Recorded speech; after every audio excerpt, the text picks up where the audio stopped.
Viewers, Facebook page optimise কেন দরকার? Facebook page optimise কেন দরকার?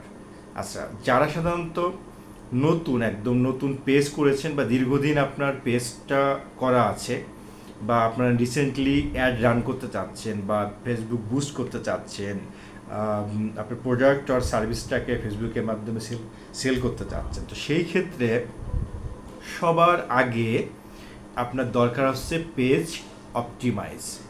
ফেসবুক পেজ অথবা প্রোফাইল অপটিমাইজ। প্রোফাইল আর পেজ অনেকটা একই রকম করে দিয়েছে এখন। সো পেজের কথা যদি আমি বলি, পেজ কেন অপটিমাইজ করবেন, তার জন্য কি কি লাগে? আসলে পেজ অপটিমাইজ করার উদ্দেশ্য হলো, ধরেন আপনার যে পেজটাকে দীর্ঘদিন ধরে আপনি ইউজ করতেছেন, তো এখন আপনি প্রফেশনালিভাবে আপনি প্রোডাক্টের সার্ভিসটাকে মানুষের কাছে পৌঁছে দিতে চাচ্ছেন। তাহলে মানুষ যখন আপনার পেজে আসবে, তখন আপনার পেজের কিছু জিনিস তারা দেখবে, অর্গানাইজ আছে কিনা, সুন্দর আছে কিনা, গুছানো আছে কিনা। তার মধ্যে সবার আগে নাম্বার ওয়ান, পেজ অপটিমাইজের মধ্যে আপনার একটা সুন্দর ফেসবুক কাভার লাগবে। ফেসবুক কাভার, ব্যানার বা যেটা বলেন ফেসবুক কাভার। তো পেজের কাভারটা লাগে এই জন্য যে আপনার যে বিষয়ে আপনার পেজটা, প্রোডাক্ট সার্ভিস যে বিষয়ে সুন্দর করে আপনারা ক্যানভা থেকে ফেসবুক কাভার লিখলেই দেখবেন চলে আসবে। ওখান থেকে আপনাদের প্রোডাক্ট সার্ভিস কথাগুলো দিলে আপনি সহজে আপনারা একটা কাভার তৈরি করে ফেলতে পারবে। সেটা ডিজিটাল মার্কেটাররা ম্যাক্সিমাম এখান থেকে করে। আর যদি আপনার ক্রিয়েটিভ গ্রাফিক্স ডিজাইনার থাকে, তাহলে তাকে আপনারা ব্রিফ দিবেন যে এই বিষয়ে আমার পেজ আর সার্ভিসটা প্রফেশনালভাবে সুন্দর ক্যাসে চমৎকারভাবে সুন্দরভাবে লাগা থাকবে, যে ওইটা ইন্টারেস্টিং কাভারটা দেখেই যেন আপনি লাইক করতে পারে, আপনার পেজে ফলোয়ার করতে পারে, রাইট? তো ভালো লাগে যেন সে বুঝতে পারে যে আপনি সহজে আপনার পেজটা এই বিষয়ে। দেন প্রোফাইল লোগো যদি না থাকে, লোগোটা দিবেন। যদি কোনো মানুষের হয় তাহলে মানুষের ছবি সুন্দরভাবে দিবেন, প্রফেশনালভাবে। দেন ওই পেজের মধ্যে আপনার যে বিজনেস ওয়েবসাইট যদি থাকে, তাহলে ওয়েবসাইটটা অ্যাড করবেন। আপনার যদি সার্ভিস পেজগুলো থাকে, যেমন ইনস্টাগ্রাম, লিঙ্কডইন, ওইগুলো আপনি অ্যাড করবেন। দেন আপনার কন্ট্যাক্ট লোকেশানসটা আপনারা অ্যাড করবেন। দেন হচ্ছে আপনি আরও করবেন হচ্ছে আপনার ফোন নাম্বারটা, ইমেল নাম্বারটা যেন থাকে। বেসিক্যালি এই জিনিসগুলো। আর একটা ডেসক্রিপশানস, অ্যাবোটাসের মধ্যে ডেসক্রিপশানসটাতে সুন্দরভাবে আপনি ডেসক্রিপশানসটা দিবেন।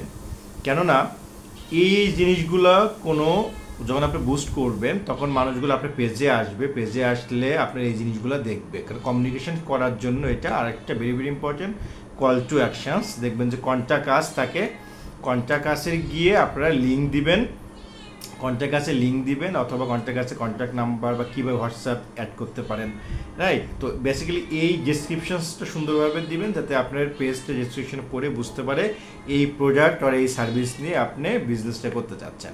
তো অবশ্যই ফেসবুক অ্যাড রান করার আগে আপনার পেজটা সুন্দরভাবে অপটিমাইজ আছে কিনা জিনিসগুলো আপনারা দেখে নেবেন। এই অপটিমাইজের জন্য সাধারণত আপনি নিজেই করতে পারেন, না হলে কোনো প্রফেশনাল ডিজিটাল মার্কেটের কাছ থেকে আপনারা হেল্প নিতে পারেন। বা আপনি এই অপটিমাইজগুলো যদি না থাকে, তাহলে আপনি ফেসবুক পেজ রান করে আপনি লুজার হবেন। কেননা আপনার পার্সন যেটা আপনার পেজে আপনাকে দেখবে, এবং তার আগে আরেকটা ভেরি ভেরি ইম্পর্টেন্ট, মিনিমাম 5 থেকে 10টার মতন ওই রিলেভেন্সি আপনার প্রোডাক্ট সার্ভিস কি নিয়ে পোস্ট থাকতে হবে। পোস্টগুলো থাকলে তারা যখন স্ক্রল করে পেজে এসে লাইক দিবে, স্ক্রল করবে, তখন দেখবে যে না এই পোস্ট। আমি সাধারণত সাজেস্ট করবো যে পোস্টটা আপনারা অ্যাড চালাচ্ছেন, ওই পোস্টটা অর্গানিকভাবেও একটা পোস্ট আপনার ফেসবুক পেজে থাকবে। যদি আপনি অ্যাড ম্যানেজার দিয়ে অ্যাড করেন, অনেক সময় আপনার এটা থাকে না। তো আশা করি সবাই ভালো লাগছে। আমার ভিডিওটা সাবস্ক্রাইব করবেন, নতুন যারা আছেন কমেন্টস করুন কোন বিষয়ে আপনি জানতে চাচ্ছেন। সবাইকে অসংখ্য ধন্যবাদ সঙ্গেই থাকার জন্য। মূলত আমি Facebook strategy, Google ad strategy এবং এসইও স্ট্র্যাটেজি বা এসইও ডিটেলসটা নিয়ে আপনাদের সামনে আমি কথা বলে থাকি, ভিডিও বানিয়ে থাকি। তো আপনাদের সবাইকে অসংখ্য ধন্যবাদ। Thank you so much.